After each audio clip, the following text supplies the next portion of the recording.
Halo semua, balik lagi di channel aku Matematika 33. Oke, persiapan UTBK kali ini kita akan belajar pengetahuan kuantitatif dan di sini subbabnya adalah soal geometri. Oke, di sini aku akan bahas 4 soal. Sebelum itu silakan teman-teman untuk subscribe, like, komen, dan share terlebih dahulu. Oke, kita mulai dari soal nomor 1. Di sini ada soal perpaduan antara persegi dan juga segitiga. Nah, yang dicari adalah luas daerah yang diarsir. Oke, kalau kita lihat di sini panjangnya DA itu sama dengan panjangnya CB. Nah, DA sendiri adalah 12 dan CB itu sama dengan CF ditambah FB. Nah, CF-nya sendiri 9 ditambah FB nilainya sama dengan 12. Nah, berarti FB-nya sama dengan 3 karena 12 dikurangi 9 yaitu 3. Nah, sekarang kita lihat di sini segitiga AEDO akan sebangun dengan BEF.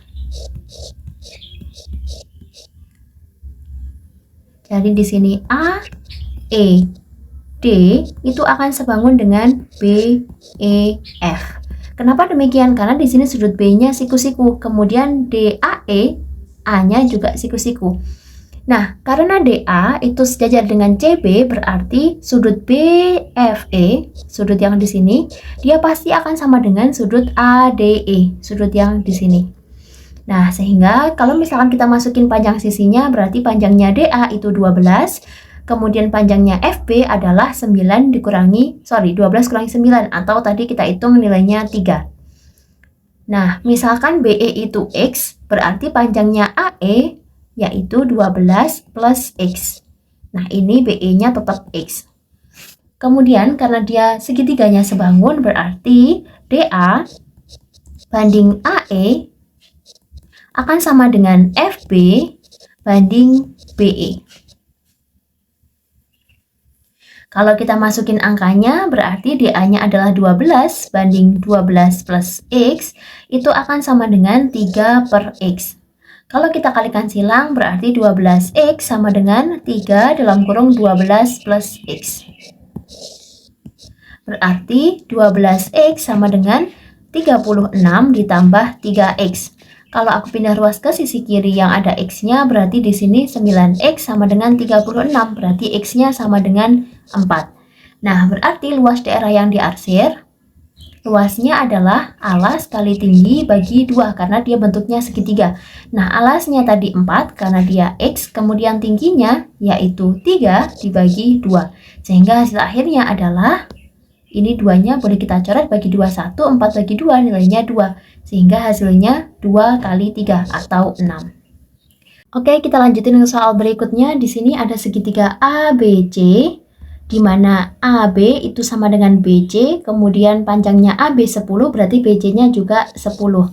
Nah, panjangnya AC itu 10 akar 3. Yang dicari adalah tentukan benar atau salahnya dari 4 pernyataan yang ada. Oke, di sini aku boleh tarik garis dari titik B ke AC, sehingga nanti dia menjadi garis tinggi. Nah, itu garis bantunya. Kalau misalkan dia segitiganya sama kaki, otomatis AC itu dibagi menjadi 2. Kalau segini AC-nya 10 akar 3, berarti misalkan di sini ada O, maka panjangnya AO adalah 5 akar 3, dan di sini juga sama, 5 akar 3. Nah, kalau misalkan aku gambarin masing-masing segitiganya,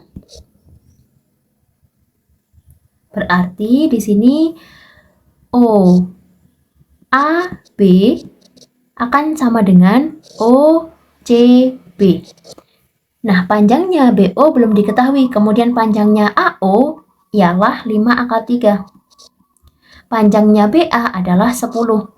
Kemudian panjangnya OC juga sama, 5 akar 3. Panjangnya BC juga sama, yaitu 10.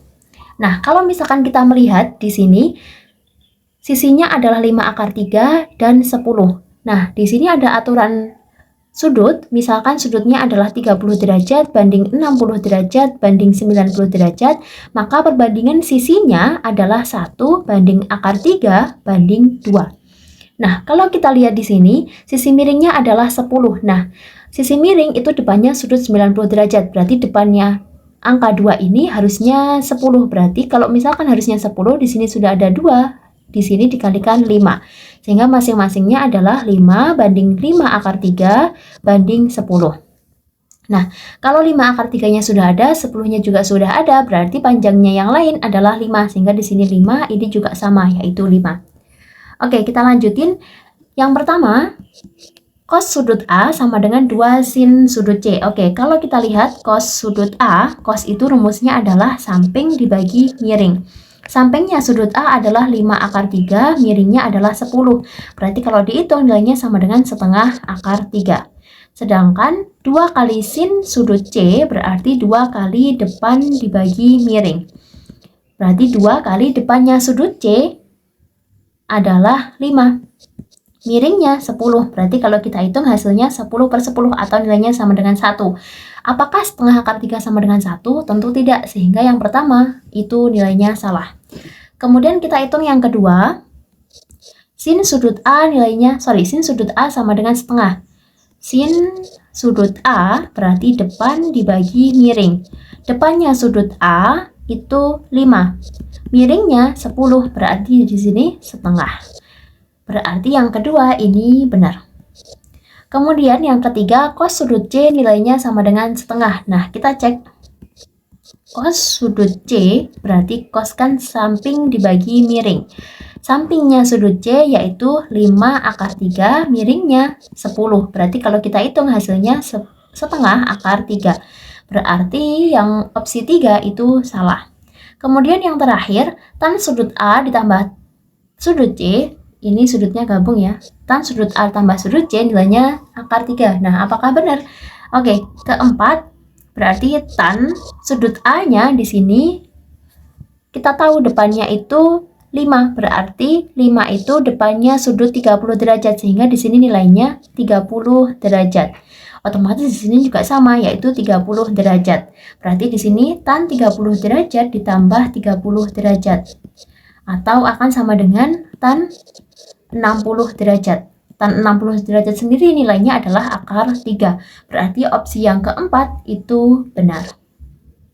Oke, kita lanjutin ke soal berikutnya. Di sini ada sebuah segitiga siku-siku dan salah satu sudut yang lain adalah 45 derajat.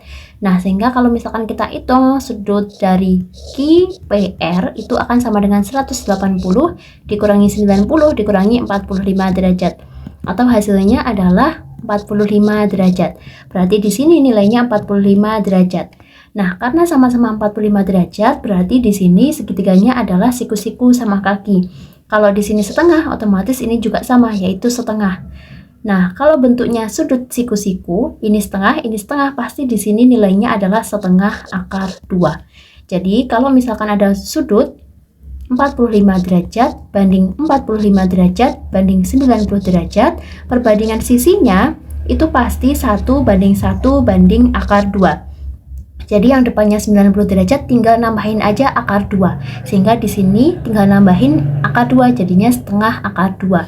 Nah, berarti dalam soal ini PR itu akan sama dengan 1/2 akar 2. Kita lanjutin ke soal berikutnya. Di sini manakah pernyataan berikut yang benar? Oke, sin alfa letaknya di sini. Namanya sin itu berarti depan dibagi miring. Depannya alfa adalah akar 5, miringnya 3. Berarti pernyataan yang pertama itu bernilai benar. Kemudian yang kedua, cos alfa nilainya bla bla bla. Oke, kalau kita hitung cos itu berarti samping dibagi miring. Sampingnya sudut alfa yaitu panjang sisinya 2, miringnya 3. Nah, sekarang kita cek apakah 4/3 akar 5 dikali akar 5/2 itu nilainya 2/3. Nah, di sini bisa kita coret akar 5 dan akar 5-nya. Kemudian 2 dibagi 2 1, 4 dibagi 2 nilainya 2. Berarti hasil akhirnya di sini adalah 2/3. Sama, berarti di sini nilainya benar. Kemudian yang terakhir, tan alfa sama dengan akar 5/2. Nah, kalau misalkan bicara tentang tan itu berarti depan dibagi samping. Depannya alfa adalah akar 5. Sampingnya adalah 2. Berarti jawabannya akar 5/2. Berarti yang ketiga juga benar. Sehingga dalam soal ini yang paling tepat adalah semua jawaban itu benar. Yang A. Oke, sampai jumpa di video aku selanjutnya. Bye-bye.